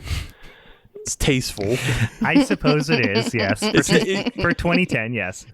Yeah, well, I mean, John Carpenter doesn't you don't really see any butts or boobs in it. So he filmed everything tastefully. Yeah. And it wasn't unnecessarily gross or lingering. And so this is not a slasher movie. Just FYI, this is not. Nope. Oh wow, it's Ghost Story. Sorry, you're still the wounds are still open, guys. That's fine. But no, you're right. It's not a slasher film. Guys, that was a callback to a previous episode. Go back to Showdown. Go back to September Showdown. Yeah. Find out why Brian is salty. Brian be salty like that.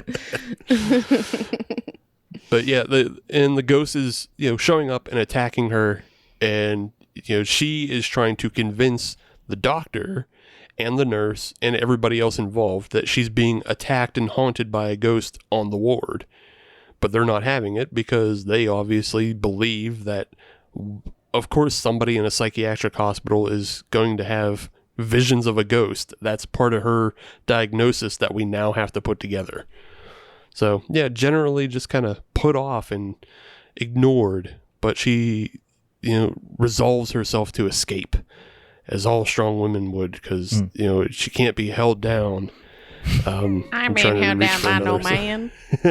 Trying to reach for another movie. I was trying to think, Girl Interrupted. There we go. Yeah, this is just, okay. So during this movie, Kate, because I've never seen Girl Interrupted. Oh. Yeah. Kate said she spoiler alert, Kate thoroughly hated this movie. She was like, this is fucking trash. And the whole time she kept going, they are desperately trying to put on Girl Interrupted vibes. She was like, I want you to watch Girl Interrupted right after this so you see how much they're desperately trying to rip this off. And I don't have a frame reference. I've never seen it, but she mentioned that multiple times. I mean, or you know, Gothica with Halle Berry. We could reference that too. Sure. Maybe. Yep. Yeah. I haven't seen that one, but This is just like League of Their Own, guys. Just like it. Yeah.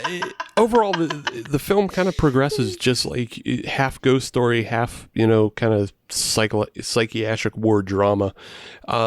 It's not until that one of the other members of the ward crew is killed, and I believe it's Sarah that gets it first. isn't it? Yeah. Yeah, because then they're out looking for Sarah after that, right? Yeah, So Sarah is dragged off by the ghost and given the full-on lobotomy spike to the through the eye. Yeah, right through the eye. And that's when it becomes real that the ghost is a threat to all of them. It's not just all in Amber Heard's head. And then you learn, ooh, spooky. So They're all plagued by the ghost. This is where you get that like the first look at the kind of like, because there was a couple creepy scenes before that, but then this is where you get that. I think the first looked at that like weird soft edged CGI from like 2001. Yeah. And it's just it's fucking really bad CGI. It's very, I'm not very gonna. bad. Sorry to like pause that for a second. I mean, not that it really matters because we really understand this movie isn't that great. I feel like Iris was the one who died first because wasn't it right after her? She goes to her. Oh yeah, you know what? You're right. Her. It's Iris who gets it through the eye. Yeah, she you're dies right. first. Yep, Meg, you're right. I forgot. Yeah, because then they're going and looking for Iris after that, not Sarah. Yeah. It's because Iris is getting better, and she's supposed to be the one who's going to leave the hospital first. Right. So that's why they're like, well, maybe she did get out. Maybe she didn't get out. No one leaves the hospital. And then they go out looking for her, and luckily in the cell is the easiest lock to pick in history. You just need a knife and you just twist it a little bit and it pops right open. Here's the thing they don't get into Amber Heard's character that you don't know, but it's pretty well implied. She's a magician. Yeah, I guess. she's some but the thing is she's not a criminal mastermind by any means. No. Because listen, maybe wait more than 0 seconds before you attempt your escape from the time the guy walks away from the door. Like he's like, all right, good night. She's like, okay, good night. The second he's out of view, she pops up and starts trying to pick the lock. It's like, you are not a criminal mastermind by any stretch of the imagination. But she's not. She's a magician, and you can see that all through her character. Yeah, sleight she's of a Houdini hand type. Yeah. She has sleight of hand when hiding her pills. She's great at escaping straitjackets. She can pick locks. I actually Houdini felt like that was things. a really great way to how she got out of her straitjacket. That I was like, you know what? If I ever end up in a straitjacket, I'm gonna remember that. You know, exactly. Find a way to cut. I put that in a straitjacket. That's November Showdown. Who can escape? We're done with movies. We're just doing straitjacket escapes. We're gonna build a shed in my yard, set it on fire, and throw each of us in there with a straitjacket, see who gets out. Who's champ now? Huh? The stakes go super high in November, guys. Iris does get it first, and then it goes then it goes Sarah, Emily, and Zoe are all eventually captured and killed by the ghost. And throughout this, you learn that there was somebody on the ward. Well, there was actually 2 people on the ward before Kristen showed up, Tammy and Alice. And Kristen discovers her first night there, she finds like a charm bracelet that's all broken up, and it has like the words Alice on it. But she doesn't put it together till later when she finds Zoe's rabbit that Zoe carries around all the time has the words AH on the bottom heel, and then she finds the words Alice Hudson written somewhere else. And she puts it all together and she goes, oh, who was Alice Hudson? And she has to start asking and investigating that now. It's another new mystery for her to solve in her, strenuous life. on top of everything. Well, it's something else to not happen. She has the weight of the world on her shoulders because she doesn't know her own past, but maybe this will help her discover her past by discovering the mystery of the ward. More questions, still no answers. I get it.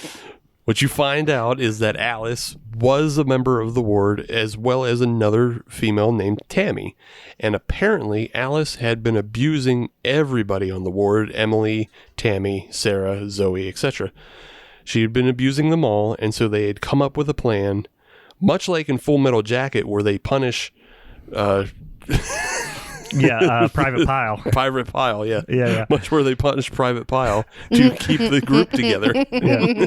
So they your did plot the to equivalent this, of the pillowcases full of bars of soap with her. But they just took it a little too far, and they accidentally killed Alice. Sure. Yeah, they just went too far.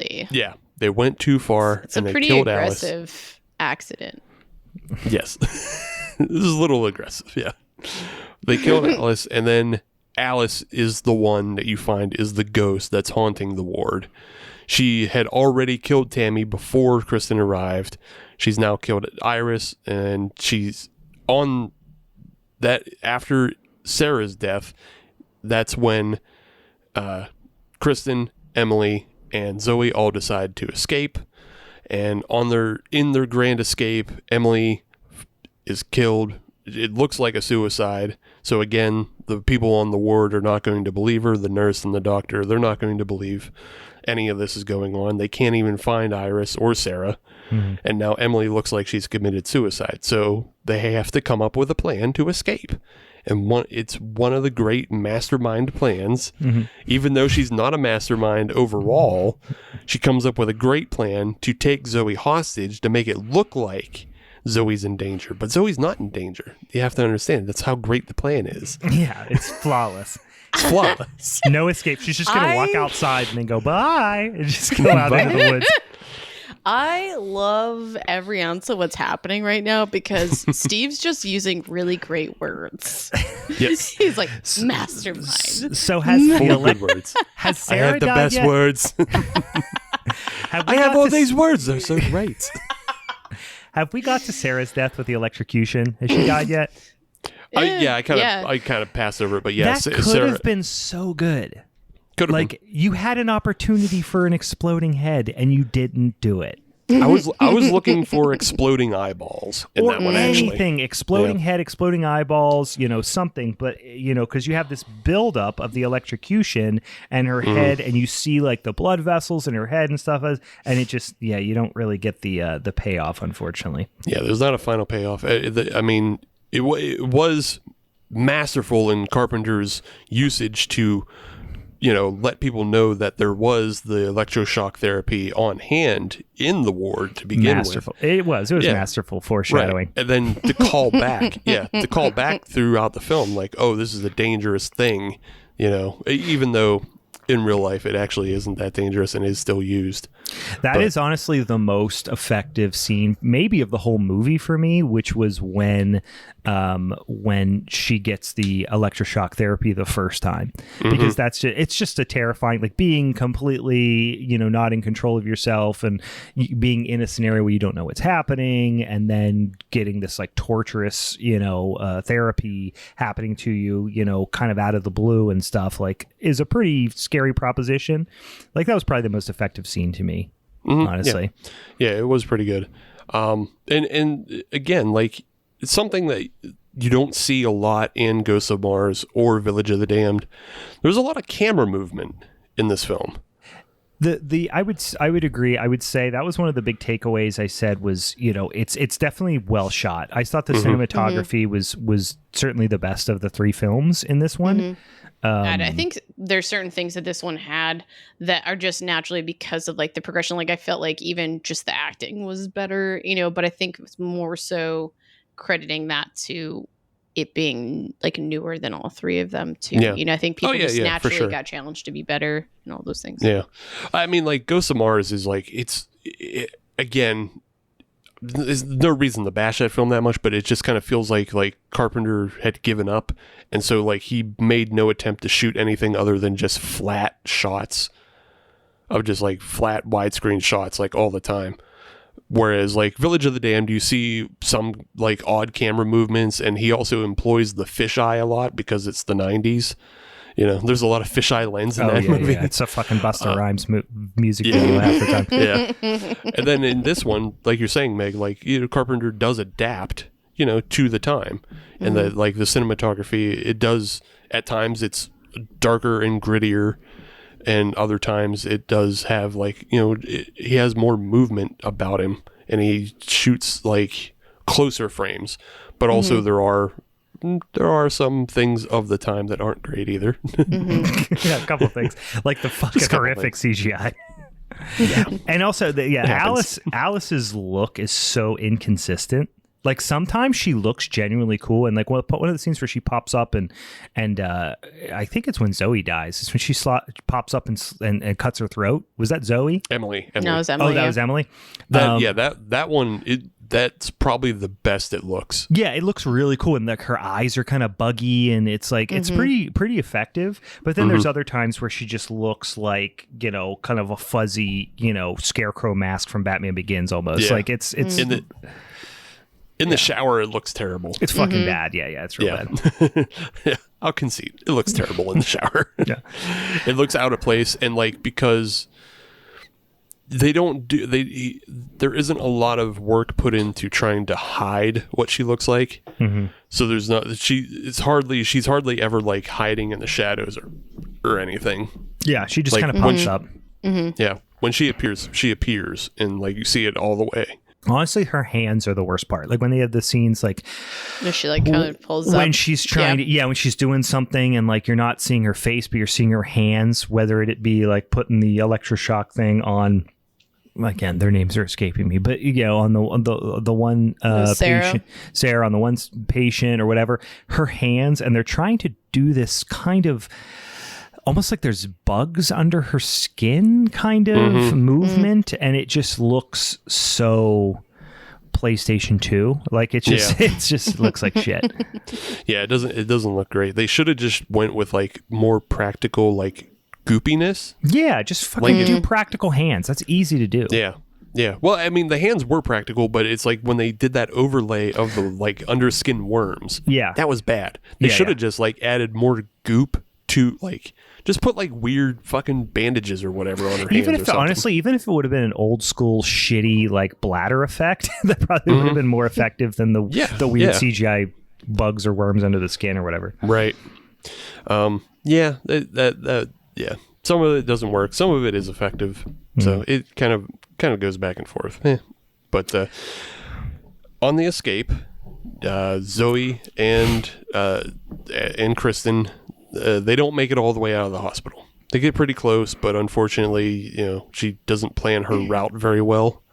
And she waits for an elevator rather than going downstairs. An elevator that for sure will have people in it. Yeah. I do like in this scene where she runs past one of the orderlies and he's like, "Hey, get back here." And she just slaps him in the dick with a flashlight. Yeah. It's not a nut shot, but she hits him in like the stomach. But it's just such a...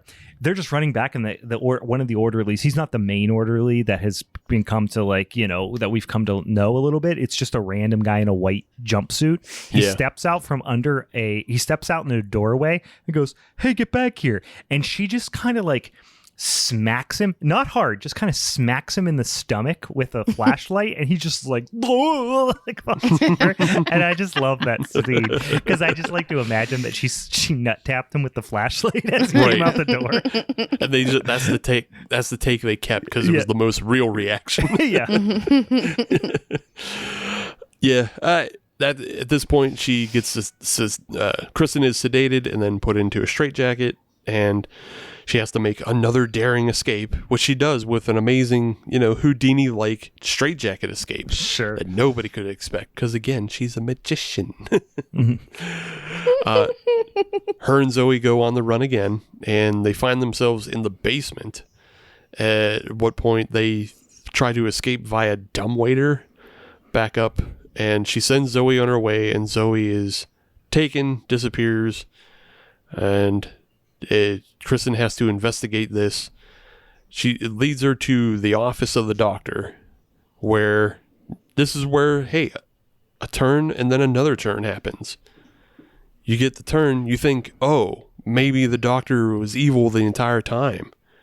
Because he didn't seem evil up to this point. He just kind of seemed dismissive, but maybe he was evil. Maybe he had planned this out the entire time, knowing that there was a ghost and just was letting people die.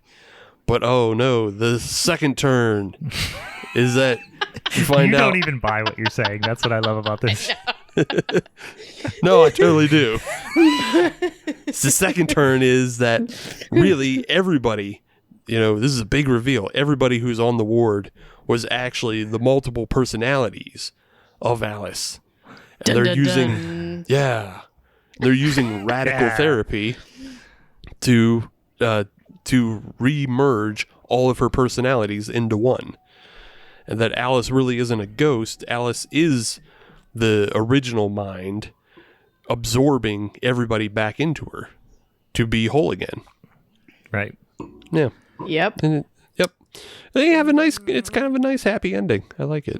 And then her parents who you knew, so that was the giveaway for me earlier in the movie when the parents were looking out the window that I was like, oh, some or all of these characters don't exist. Is when they were like looking down and they were like, who's that? And they're like, those are the sad people or whatever. Remember like earlier when they're in the courtyard and they're looking at the window, then I was kind of like, all right, are they doing that some of these characters are in her mind? But yeah. Just like Martin Scorsese ripped off in the movie Shutter Island. Right, exactly. Martin Scorsese was incredibly influenced by John Carpenter's The Ward. I heard that. I have heard that. I've read that in interviews with him. And when Marty and I call him Marty, when Marty and I get together and for coffee, he has brought that up before a couple of times. And Leo, when him and I go and get beers, he told me about how blown away he was by The Ward and the fact that they could all represent so many different personalities. I think I am putting in my resignation right now, guys. Yeah, this this scene with the reveal when she holds the glass to the doctor's neck, she couldn't be less intimidating. She has no physicality. She has no real sense of desperation. I hate to pile on, but she's just fucking bad. She genuinely is. This movie could have been fine, but she's bad. I don't think she was trying to be that threatening, though. She's just trying to get answers. But she's not trying to threaten his life. Don't talk to me like I'm a child, Steve. I just watched her hit someone in the stomach. What I can only describe as a shit-eating grin on his face because he knows this is true. She's a bad actor as well. She's Kirstie Alley level bad. Everyone, with the exception of the doctor, which we talked about, he's a pretty good character actor. He's good in a lot of things. Hirsch is his last name. What you mentioned? Harris. Jared Harris. That's right. Jared Harris is fine. He did not want to be here, and the other characters, like the dialogue between all of the multiple personalities within the One Flew Over the Cuckoo's Nest type of environment there, they were all, with the exception maybe of I could appreciate that Meryl Streep's daughter was taking some swings at least, but the rest of them were fucking bad. Well, Iris Sarah wasn't that bad. Sarah wasn't terrible, I guess. Yeah, I feel like Iris and Sarah, the problem I would concede with them is that you don't get a sense of what their real personality issue is. The thing is it's I guess it's, I don't know if it's un-PC or what, but when you're depicting people on a psych ward, you have to, like, you feel the need to make their personalities bigger and more dangerous than you would think. Yeah. Like, think about Brad Pitt in 12 Monkeys. Yeah. And I'm not trying to do the thing I've been doing, but you think about Brad Pitt in 12 Monkeys, he's a fucking nutcase, to use, the medical parlance. Yeah. I think another talking to the characters themselves is that, and I was just thinking about this, that like there isn't a lot of depth to them, and I think maybe you guys are kind of slightly saying that without saying that, but I think that kind of aids in you understanding what's actually going on throughout the whole thing, because they don't actually have each of their individual personalities, but because they're part of the overall personality of Alice. Right.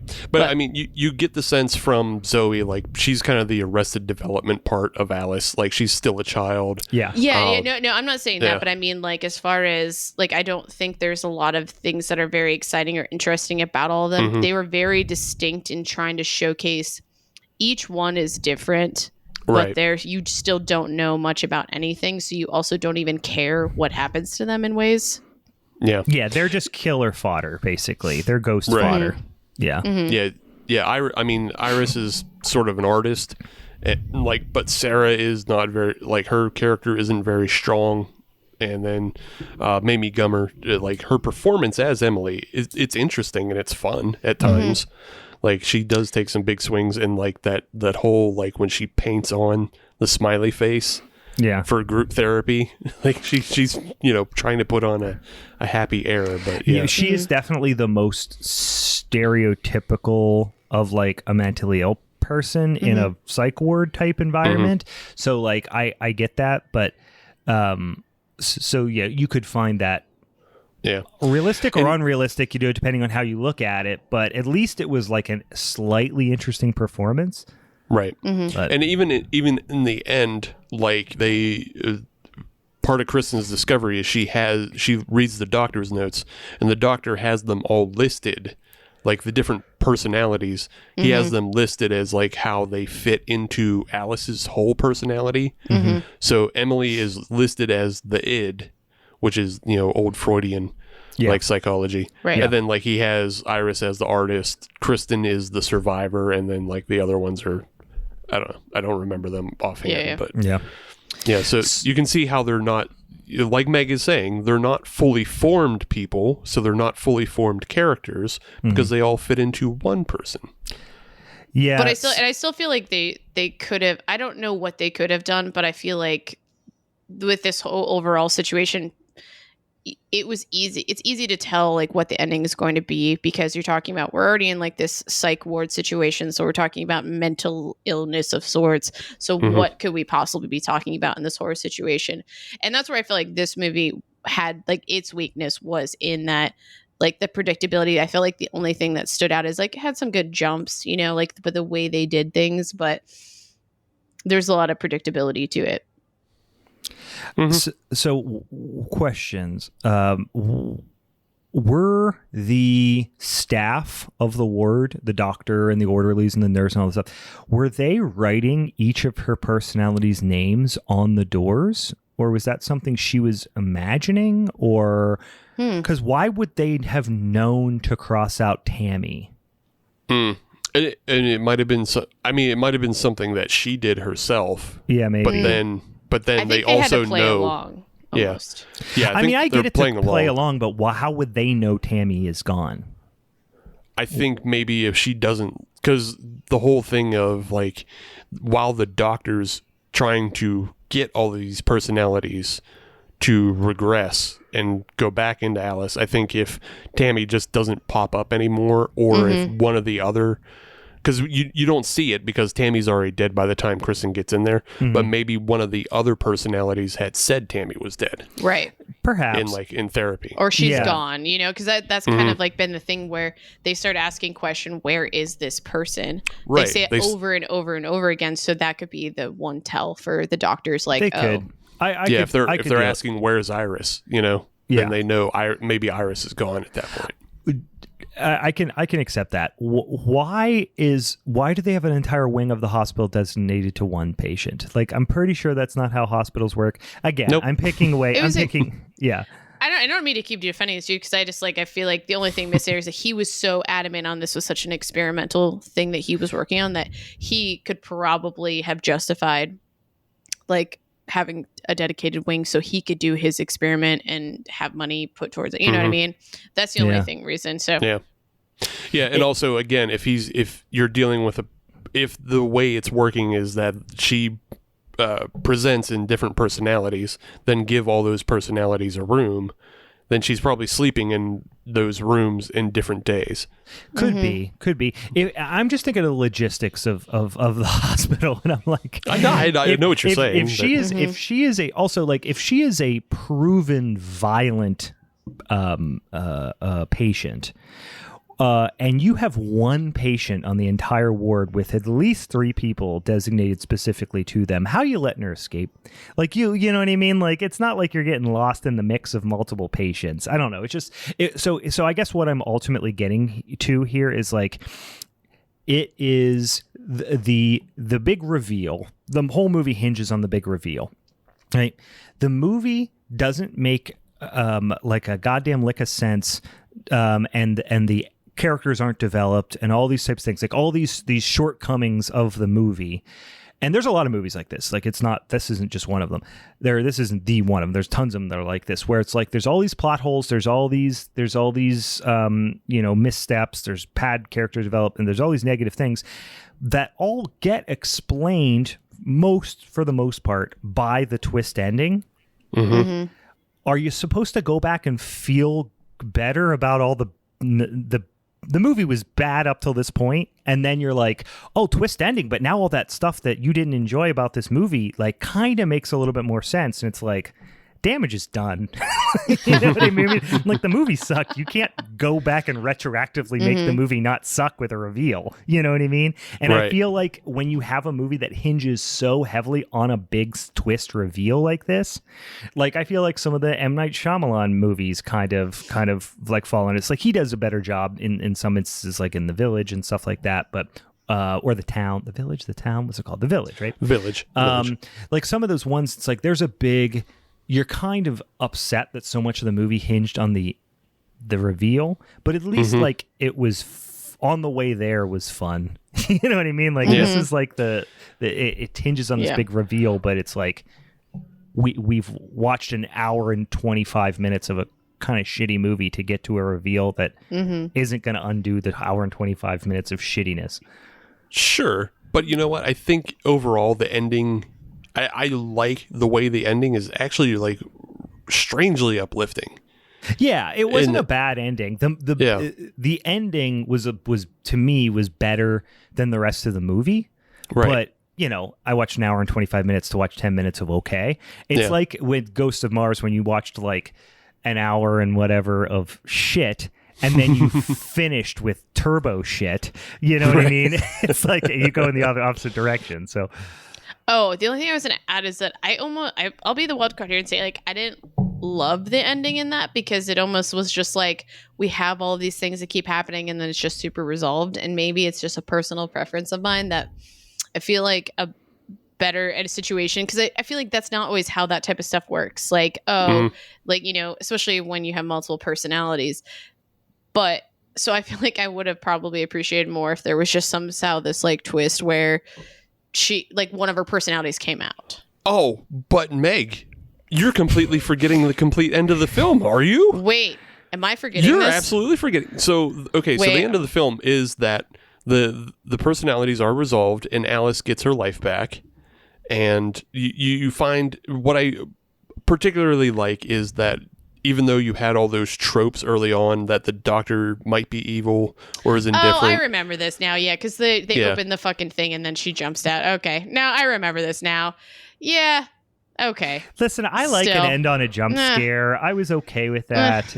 Jump scare, it was a fine jump scare, but even it's the scariest of scares because it's Amber Heard. But that's what this movie I feel totally weighed on is the jump scares. If she would have been done up or something, but it was just her. It wasn't Alice. I guess it makes sense that it'd be Kristen too, because she's but that's the thing. You had blah, blah, blah.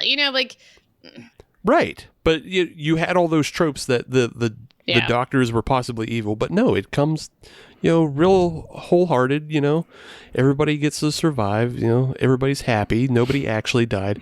But then Amber Heard, Yeah, it's like the movie was fucking dumb. The reveal and the jump scare make it slightly less dumb. So we're supposed to be good with that? Look, I understand. Look, I understand how none of us are Johnny Depp. But do you know how many times Amber Heard jumped out of a medicine cabinet at Johnny Depp? Yeah, you lived in fear. Yeah, this is just she's bad. Nothing happened in this movie. I'm I don't want to backtrack on that too, because I as soon as you started saying that, I remembered that moment. But I feel like something more subtle where this movie depended on simply jump scares to be scary. I think it depended on it pretty heavily. Versus it could have been more subtle to be that hit deeper. I don't know. It started out with a dark and stormy night scene, and I was like, cool, we got some cool spooky atmosphere. I'm going to be on board with this. They never really, you got more spooky atmosphere, and you had during the, the attempted escape where she's got the knife to what you find out to be her own throat. That is also a dark and stormy night, but at that point you're like, all right, you played that chord. Let's go on to something else. Yeah. It just, I think the scene where there's a blackout, because there is a storm blackout on the ward at one point, and you get flashes of something. I think that scene's pretty effective as far as being atmospheric, but not necessarily leaning on jump scares, because you don't. Is that see the one anything. when the electricity goes out because of Sarah being electrocuted or whatever? No. Or is that a second blackout? No, there's just an earlier blackout, because I think it's before I think any of them are killed, because they're just on vaguely remember that, but because it's it's more of a bonding scene, because Zoe is afraid of the dark and latches on to Kristen at that point. Yes, I do remember that. Yeah. Yeah, boy, a real stinker again. So it was one of these things. It's I knew my movie was shit. And I liked it just slightly more than I remembered, but still didn't like it at all. Meg's movie I remembered kind of liking, but then ended up not liking nearly as much as I remembered. And then never saw Steve's movie, so I was excited to watch it, and boy, it was a big pile of shit. So really, the roulette wheel did us dirty this time around. I appreciate that it did us all dirty, though. Yeah. It wasn't just the Ward, the Ghost of Mars versus Halloween. Yeah, that would have been fucking worst. blown. No, that would have been the worst. So this actually, it did play out to our advantage in that way. But I am, So how do you want to do this, Steve? As far as the voting. Well, I guess, the same way we got Ghost of Mars out of the way as just ceremony, we can get Meg and I's votes out of the way as ceremony. Okay. Meg already said, I believe, that she, loves her film. So, Meg, if you would like to cast your vote. I am voting for my movie. Yeah. Yeah. I'm also voting for my movie. The Village of the Damned it was fucking boring, and it looks like a TV movie. I didn't attack you one last time, okay, bud? You could have. I know. If you want to, go ahead. I don't care. We talked about these movies enough. Now I just want to know what Brian has to say. This is the important part. All right. Well, so Steve I'm drawing it out. I'm a showman, and I want to give the audience a little bit of, showmanship. A showman. Yeah. Showman's got a show. And I am just an anxious human being, and I just need to know if I'm the winner. No. All right. So what is your second pick? My second pick obviously would be Village of the Damned. So. Okay. Yeah. Meg, what is your second pick? It would be his film. Okay. I was hoping one of you would be arrogant enough to vote for my movie for your second pick, and then I could surprise everyone by voting for my own. That wasn't going to happen. Oh my god! That is That would have been. I mean, listen. Wow. I was gonna do That would have it. been a Ric Flair move. Yeah, That I was would gonna have been go brilliant. I That was would gonna have been go brilliant had dirtiest it player worked. in the game. I really listen, but I don't know that I could have done that in all good conscience because Ghost of Mars is absolute poop. There But would boy, would that have been an great. uprising, but yeah, Wouldn't that have been great? Would have been a great heel move. Yeah, total heel turn. I would have definitely done it. So here's kind of where I'm at. Village of the Damned, like I said, I did not like it as much as I remembered, but at least it has some iconic imagery. In the images of the kids, there's some creepy scenes. The Ward was definitely a way better shot movie. Like, it was a better constructed movie in, I would say, almost every way. But it was so painfully forgettable that it really is. They both had their mostly cons, but had some pros. And like, I'm trying to balance out which one I think is better. I think if there was a movie where it's like, which one, this is going to be like my ultimate like litmus test is if you had to, and you had to watch one or the other again, which one would you watch again? I would probably have to watch Village of the Damned again. I know Meg is already flexing. She's already spinning around in her chair. I don't think I could tolerate the Ward again. But what about all the hidden, like nods to, like what the reveal is? Like, there's plenty of clues hidden within to discover. I guarantee you're right, but I couldn't care a fucking less. And I think Steve's shaking his head no as well because it was such a forgettable movie. And I think if they would have put in some more scares, some more better imagery of Alice, like it could have, but it just wasn't.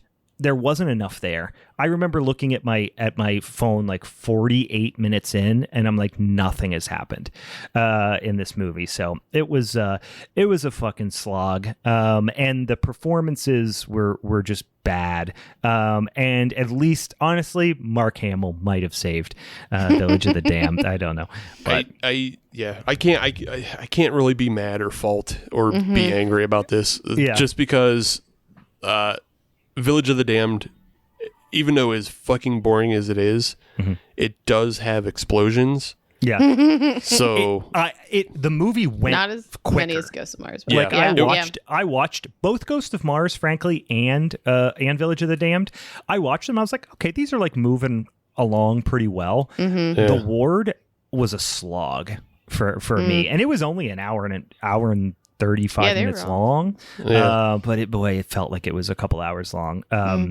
But in any case, what that means is Meg has taken home for the second time.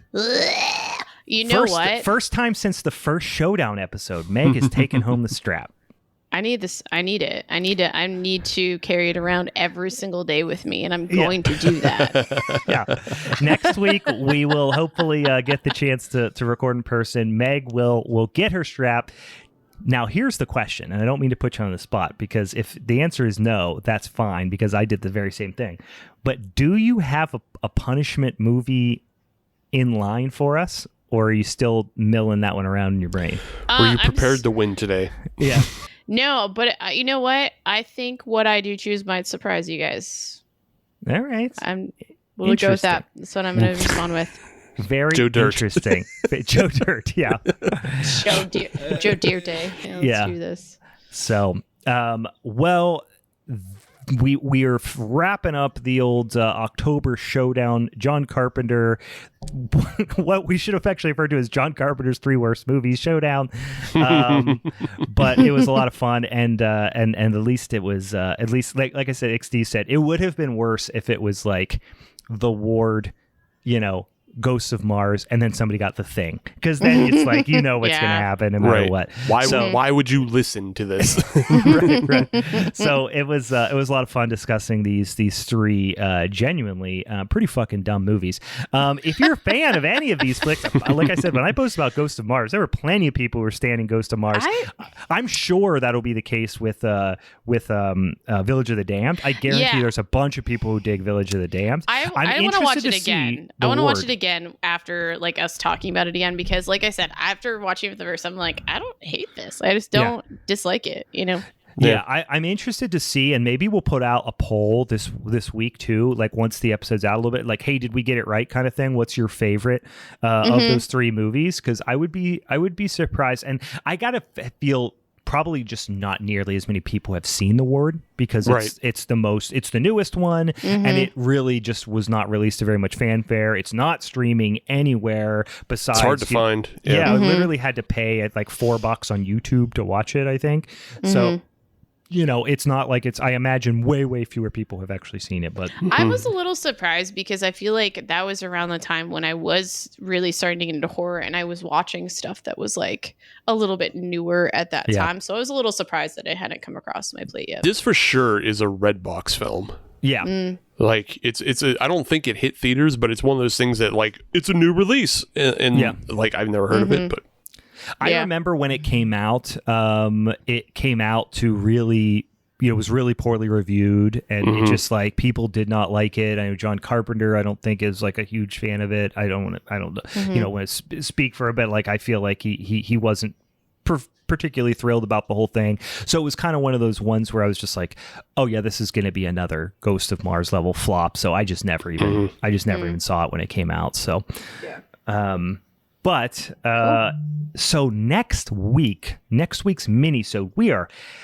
slapping into the Halloween spooky season here. We are in the main event of October, and we've got some super fun, spooky ass shit that we're going to be doing for you throughout the remainder of October. This is only kicking off the festivities that are October. So yeah, go ahead and follow us on the Instagram if you want. Like I said, at Halloween is Forever, at Hallow Forever on Twitter, Halloween is Forever on Facebook, Halloween is Forever Pod on Gmail, and at Halloween is Forever Pod on the TikToks. And like I said, follow Meg, because we're going to be doing a little trek through classic horror for the entire month, which should be super, super fun. So, and we got some fun little surprises and cool things happening throughout the balance of the month here as well. And hope you're all feeling real spooky ooky out there. Anything else? Don't forget to leave a 5-star review somewhere. If you could do that. We got a lot of folks tuning into the podcast for the first time. And if you haven't already, if you can, do the like, the subscribe, the follows. That's all wonderful. And if your podcatcher, like on Apple Podcasts, has an opportunity for you to give a 5-star review and write a little review on there, it gets our podcast into more spooky ooky ears. So that is always very much welcome. So if there's nothing else for the Halloween is Forever crew, I'm Brian. I'm Meg. I'm Dr. Superman. Bye. Bye.